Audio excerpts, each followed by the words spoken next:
नमस्कार, मैं हूं पीयूष त्रिपाठी और आप देख रहे हैं हमारा विशेष कार्यक्रम सितारे हमारे। आप सभी दर्शकों का इस कार्यक्रम में स्वागत है। आज हम बात करेंगे उन लोगों की जिन्हें व्यापार में लाभ नहीं हो रहा है जी, और जिनके जीवन में कष्ट बहुत बढ़ रहे हैं, इनकी चर्चा करेंगे। इसके अलावा आपके फ़ोन कॉल्स होंगे, आप सीधे फ़ोन करके अपने प्रश्न पूछ सकते हैं। हमारा फ़ोन नंबर है 0771400877।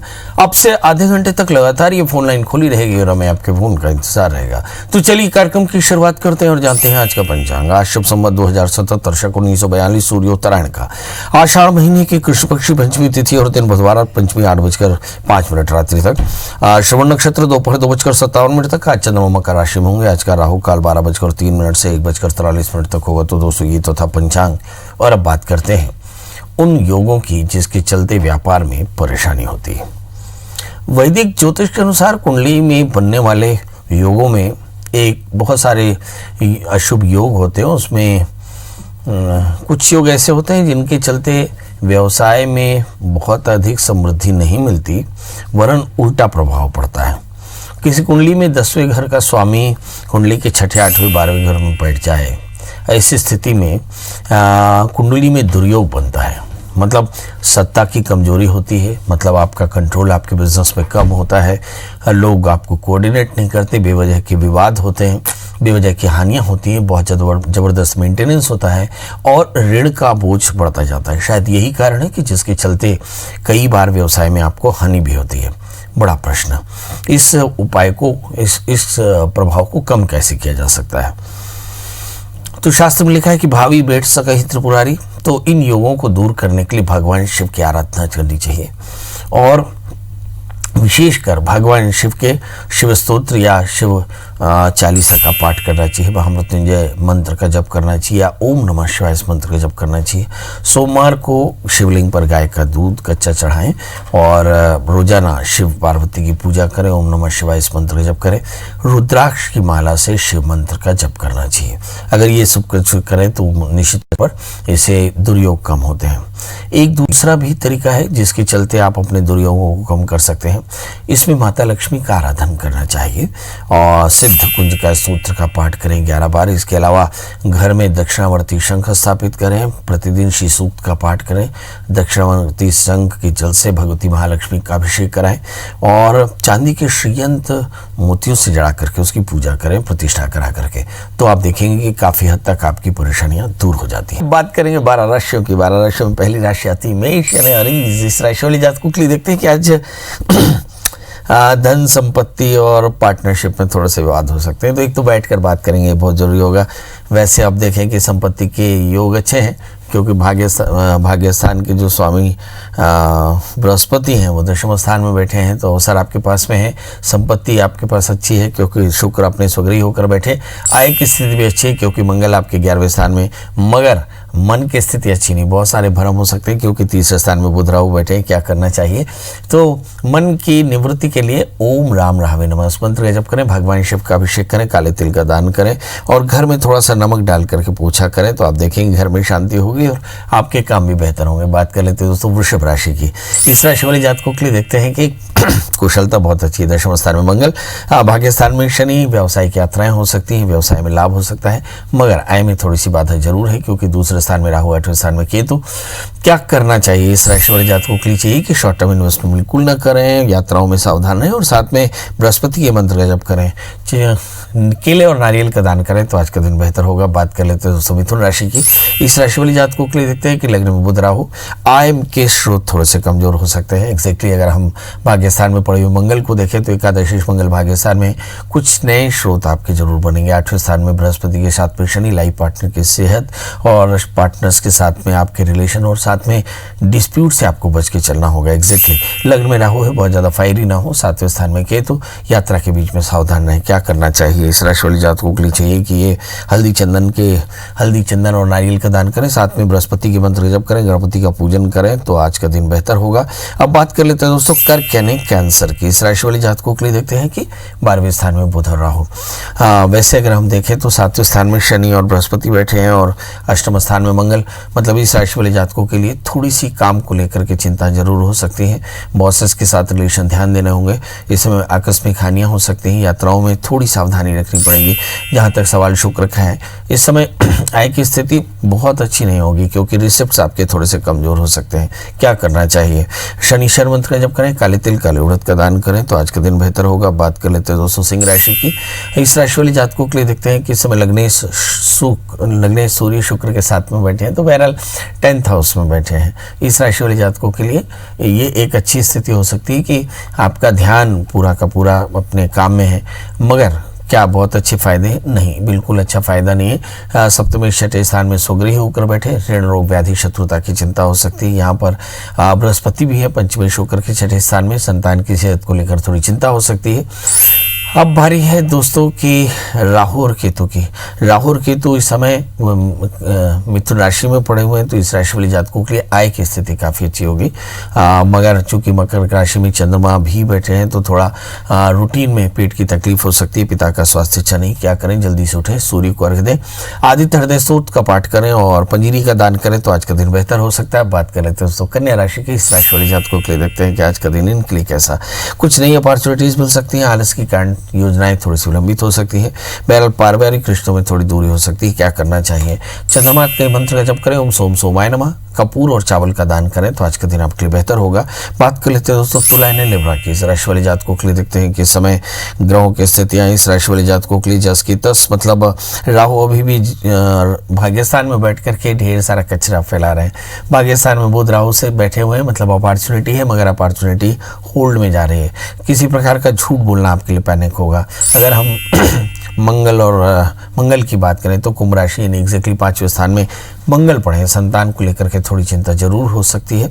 संपत्ति के योग बनेंगे। यहाँ पर शनि चौथे स्थान में है, पारिवारिक कलह हो सकता है। बृहस्पति के साथ होने के कारण व्यवसाय में आकस्मिक हानि हो सकती है। क्या करना चाहिए? महामाया के दर्शन करें, शुक्र के मंत्र जप करें, दुर्गा स्तुति का पाठ करें, खीर का दान करें तो आज का दिन बेहतर होगा। अब बात कर लेते हैं दोस्तों वृश्चिक यानी स्कॉर्पियो की। इस राशि वाले जातकों के लिए देखते हैं कि समय मंगल लग्नेश होकर के चौथे स्थान में, सामाजिक प्रतिष्ठा बहुत शानदार है। तीसरे स्थान में शनि, स्वभाव में लोगों की सेवा की धारणा ये आपके लिए काफी अच्छी है, मगर बृहस्पति नीचस्थ होकर के तीसरे स्थान में गले की खराश हो सकती है। समय वृश्चिक राशि वाले जातकों के लिए बुरी बात 8वें स्थान में बुध के साथ में राहु है। हालांकि 8वां बुध आपको काफी फायदा देता है, मगर राहु के साथ में इसकी टेंडेंसी चेंज हो जाती है, उन्हें काफी डिस्प्यूट्स हो सकते हैं। दूसरे स्थान में केतु, वाहन चलाते समय सावधान रहने की जरूरत पड़ेगी। 7वें स्थान में शुक्र, कुछ अच्छे दोस्त मिल सकते हैं। इस समय दशमेश सूर्य भी 7वें स्थान में, मुझे लगता है कुछ दोस्तों के साथ नए काम किए जा सकते हैं। क्या करना चाहिए? बहरहाल चंद्रमा के मंत्र का जप करें और साथ में खीर का दान करें तो आज का दिन बेहतर होगा। बात कर लेते हैं दोस्तों धनु राशि की। इस राशि में हम देखते हैं कि लग्नेश धन स्थान में बैठे हुए हैं और एग्जैक्टली इस समय 8वें स्थान में पड़े हुए हैं। केतु जो बताते हैं कि यात्राएं ठीक नहीं होंगी। इस राशि वाले जातकों के लिए देखते हैं कि दूसरे स्थान के केतु के कारण रूटीन में थोड़ा सा सावधान रहना चाहिए। 7वें स्थान में पड़े हुए राहु जो बताते हैं कि दोस्तों का चयन ठीक करें। धन स्थान में शनि बैठे हैं, संपत्ति के विवाद हो सकते हैं। मित्रों की तरफ से थोड़ी सावधानी जरूर रखनी चाहिए आपको। इस राशि वाले जातकों के लिए देखते हैं कि एग्जैक्टली 6ठे स्थान में शुक्र बैठे हैं। एलर्जी जैसी परेशानी, शत्रुता जैसी परेशानी हो सकती है। इस राशि वाले जातकों के लिए चाहिए कि हनुमान जी का दर्शन करें, हनुमान चालीसा का पाठ करें, मसूर की दाल गुड़ का दान करें तो आज के दिन बेहतर होगा। बात कर लेते हैं मकर राशि की। लग्न में बृहस्पति के साथ में शनि बैठे हैं, जिसका मतलब होता है कि कहीं आपकी जिंदगी में स्टेबिलिटी तो है, निश्चित तौर पर है। इस राशि वाले जातकों के लिए चंद्रमा की स्थिति देखें, लग्न में चंद्रमा बैठे हैं, मतलब कुछ लोगों की लव लाइफ की शुरुआत हो सकती है। जिनकी शादी पेंडिंग है उनकी शादी की बात आगे बढ़ सकती है। बहरहाल अगर मंगल की स्थिति देखिए, धन स्थान में संपत्ति की योग काफी अच्छे हैं। जहां तक सवाल शुक्र का है, 5वें स्थान में शुक्र है, संतान को लेकर एग्जैक्टली चिंता हो सकती है। इस राशि वाले जातकों के लिए अगर हम राहु और केतु की स्थिति देखें तो मुझे ऐसा लगता है कि 6ठे स्थान में राहु, 12वें स्थान में केतु आपके ऋण रोग व्याधि शत्रुता को बढ़ाने वाले हैं। इस राशि वाले जातकों के लिए क्या सलाह है? शनिश्चर मंत्र करें, काले तिल काले उड़द का दान करें तो आज का दिन बेहतर होगा। बात कर लेते हैं दोस्तों कुंभ राशि की। लग्न में मंगल बैठे हैं, सत्ता पक्ष से बेहतरीन लाभ हो सकता है। आलस्य के कारण रूटीन में थोड़ी सी परेशानी। बहरहाल कुछ लोगों को कान, कुछ लोगों को कंधे में दर्द हो सकता है, मतलब अपने डॉक्टर की सलाह ले सकते हैं। इस समय राहु के मंत्र का जप करें, अपने रूटीन में थोड़ा संयम रखें, वाणी का संयम रखें, इंपेशेंट बिल्कुल ना हो और परिवार के लोगों का ध्यान रखें। 12वें स्थान में शनि और बृहस्पति है, खर्च पर थोड़ा सा कंट्रोल करें, इन्वेस्टमेंट करने से बचें। राहु के मंत्र का जप करें, भगवान शिव का अभिषेक करें तो आज का दिन बेहतर होगा। बात कर लेते हैं दोस्तों मीन राशि की। लग्न में लग्नेश बृहस्पति 11वें स्थान में तो लाभ की स्थिति होगी। इस राशि वाले जातकों के लिए देखते हैं पड़ेगी। तीसरे स्थान में शुक्र, तनाव थोड़ा सा ज्यादा हो सकता है। मंगल की स्थिति देखने की लायक है। 12वें स्थान में मंगल है, हेल्थ को लेकर के सावधान रहने की जरूरत पड़ेगी। इस राशि वाले जातकों के लिए क्या खास है? 11वें स्थान में गुरु, चंद्रमा और शनि एक साथ। वैसे हम देखिए गुरु चंद्रमा गजकेसरी योग बनाते हैं, मगर फिर भी रूटीन में आपको थोड़ी सावधान रहना पड़ेगा। परिवार को लेकर थोड़ी सी मेहनत करनी पड़ेगी। खासकर बुजुर्गों की सेहत को लेकर के थोड़ी चिंतित होना चाहिए। क्या करें? राहु के मंत्र का जप करें, बृहस्पति के मंत्र का जप करें, चने की दाल गुड़ का दान करें और केसर का तिलक लगाएं तो आज का दिन आपके लिए बेहतर होगा। हमारे साथ अब दर्शक जुड़ना शुरू हो चुके हैं। पहली कॉलर है हमारे साथ मालविका जी। मालविका जी, आपका बहुत बहुत स्वागत है। टीवी की आवाज बंद कर दें, डेट ऑफ बर्थ, टाइम और प्लेस बताएं। 3 अगस्त 79। एक बार फिर से रिपीट कर दें। हाँ जी, 3 अगस्त 79। समय बता दें। 3/8/79, 7:50 सुबह से दिल्ली। जन्म स्थान? हाँ। हेलो। जन्म स्थान? जन्मस्थान दिल्ली। क्या जानना चाहती हैं? हाँ जी, इनकी शादी कब होगी, कैसी होगी और आगे की लाइफ कैसी होगी, क्योंकि अभी बहुत स्ट्रगल है, जॉब भी अच्छी नहीं है और शादी भी नहीं हो रही है, एज हो गई है। कैसी लाइफ होगी, ये आपकी शादी कब होगी और कैसी होगी? ये आपकी जन्म कुंडली है? हाँ जी। चलिए यही देखते हैं। आपका जन्म लग्न सिंह है और आपकी राशि वृश्चिक है, लग्न में शनि है, सप्तम में शनि लग्नस्थ हो तो कहीं ना कहीं मैरिटल लाइफ में डिले, डिस्प्यूट और डिस्टर्बेंस आ सकते हैं।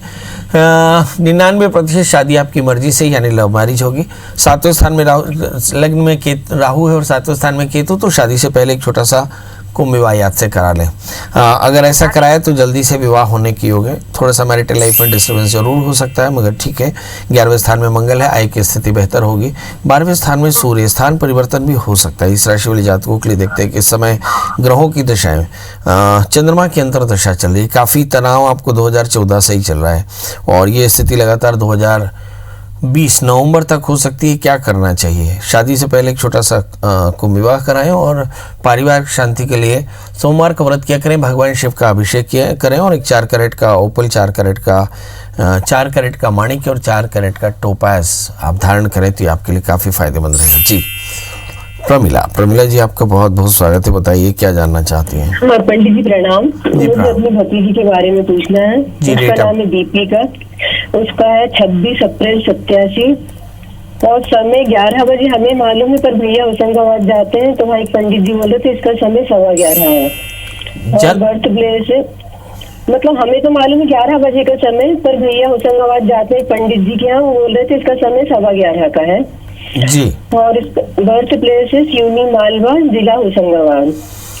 जी बताइए क्या जानना चाहते हैं? हाँ, इसकी शादी का योग है या नहीं? 3-4 साल से बहुत प्रयास कर रहे हैं। यहीं पर 2-3 पंडित जी से भी पूछा, 3-4 साल से हर बार कहते हैं बड़ा प्रबल योग चल रहा है, आने वाले 2-3 माह में निश्चित रूप से संबंध हो जाएगा, पर उनका प्रबल योग हर बार निर्बल निकलता है। ये यूएस में इंजीनियर है, सुंदर है। चलिए आइए देखते हैं कि इनकी जन्म कुंडली में शादी में व्यवधान क्यों लिखा है। इनका जन्म लग्न मिथुन है, इनकी जो राशि वो है मीन, सप्तमेश बृहस्पति राहु से आक्रांत और 12वें स्थान में मंगल। इसके चलते शादी में काफी विलंब हो सकता है। मैंने कहा था कि शादी से पहले नांदीमुख श्राद्ध के साथ में किसी विद्वान आचार्य से कुंभ विवाह कराएं, इससे काफी फायदा होगा। जहां तक सवाल शादी का है तो मुझे ऐसा लगता है कि 5 जून के बाद फिर शनि की अंतर्दशाएं शुरू हो गई और बाय द वे बहुत सारा समय कोरोना पैंडेमिक में चला गया, इसलिए शादी में थोड़ा सा विलंब, पर जल्दी से कुंभ विवाह करा करके और विवाह कर सकते हैं। इसका विवाह दाम्पत्य जीवन बेहद बढ़िया होगा, बस शर्त यही कि शादी से पहले नांदीमुख श्राद्ध के साथ में कुंभ विवाह अवश्य करानी। जी के पांडे जी आपका बहुत बहुत स्वागत है। बताइए क्या जानना चाहते हैं? जी प्रणाम। बताइए डेट ऑफ बर्थ, टाइम और प्लेस। सर, हम एक्चुअली अपने बेटे के बारे में जानना चाहते हैं। उनका जन्म 17 नवंबर 1991 जमशेदपुर में हुआ है। समय बहुत अच्छी समय 10:45 में और साथ साथ हमारी पत्नी की तबीयत सेहत हमेशा ही खराब रहती है। इस बारे में आपसे मार्गदर्शन चाहते हैं। सुबेरे का समय है, शाम का? सुबह का सर। और जन्म स्थान? जमशेदपुर, टाटा नगर, बिहार, झारखंड। अब बताइए क्या जानना चाहते हैं? बेटे का सर पढ़ाई लिखाई भी ढंग से इंजीनियरिंग में चल रहा था, लेकिन किया नहीं उन्होंने। हल्की फुल्की नौकरी भी चल रही थी, अच्छी नौकरी चल रही थी, लेकिन इस दौरान बहुत ही सब खत्म हो गया कोरोना में, आप ये समझ सकते हैं। और मानसिक रूप से वो हमेशा तनाव में रह रहे हैं। तो आगे का क्या करना चाहिए? चलिए यही देखते हैं। बहुत सारे दर्शक हमारे कोरोना पैंडेमिक में तनाव में हैं, तो ये एक तो पीरियोडिकल स्ट्रेस है जो सभी में एक जैसा है, मगर इस बच्चे के साथ में परिस्थितियां थोड़ी सी ज़्यादा खराब हैं। इस बच्चे का जन्म लग्न मकर है, राशि इसकी मीन है, तीसरे स्थान का स्वामी 8वें स्थान में है। ऐसे लिखा है कि मन एवं मनुष्याणाम कारणम बंध मोक्षयो, जिसका मतलब होता है कि तृतीयेश अगर 6ठे 8वें 12वें बढ़ जाए तो ऐसा जातक मन से कमज़ोर होता है, आलसी होता है और कई बार गुस्सैल होता है, कई बार एडिक्शन का मरीज होता है। ये बहुत सारी चीज़ें हो सकती हैं बहरहाल। और ऐसे बच्चे कई बार अपने आप को आइसोलेट कर लेते हैं, मतलब सोसाइटी में बहुत ज़्यादा मिक्सअप नहीं होते, इसलिए हमेशा ऐसे जातक की पेट की तकलीफ रहती है, बदन में दर्द या पेट की तकलीफ, काम में मन नहीं लगना, ये सारा होता है। तो आप किसी अच्छे काउंसलर से इस बच्चे की काउंसलिंग कराएं, साथ में बृहस्पति की शांति कराएं, इससे बृहस्पति की शांति होगी। इनके लग्न में भी शनि है, तो शादी से पहले एक छोटा सा अर्क विवाह कराएं। शनिवार रविवार या हस्त नक्षत्र में अर्क विवाह नांदीमुख शादी के साथ में कराए जाते हैं। अगर ये 2 काम किया तो निश्चित तौर पर बच्चे का करियर भी अच्छा रहेगा, और हो सकता है बच्चे को क्लिनिकल सपोर्ट की ज़रूरत हो। कई बार ऐसे बच्चे एंग्जाइटी के मरीज होते हैं, तो क्लिनिकल सपोर्ट को देख करके और फिर आप इस बच्चे को बेहतर कर सकते हैं। जी, तो अब आपसे विदा लेने का समय, फिर से वही हाथ जोड़कर गुजारिश कि कोरोना पैंडेमिक बढ़ रहा है, आपको हालांकि अनलॉक शुरू हो गया है, अनलॉक 1 है, मगर फिर भी आपसे गुजारिश है कि आप अपने घर में रहें, अधिक से अधिक घर में रहें, कम से कम लोगों से मिलें। और अब इन दिनों में शादी और दूसरे तरह के इतर काम शुरू हो रहे हैं, पर यहाँ भी सोशल डिस्टेंसिंग का बहुत ध्यान रखें, मास्क पहनें, सैनिटाइज करें। याद रखें आपकी ज़िंदगी की कीमत है और आप बड़े इंपॉर्टेंट हैं। चलिए, तो कल अब फिर मिलेंगे, तब तक मुझे दीजिए इजाज़त। नमस्कार।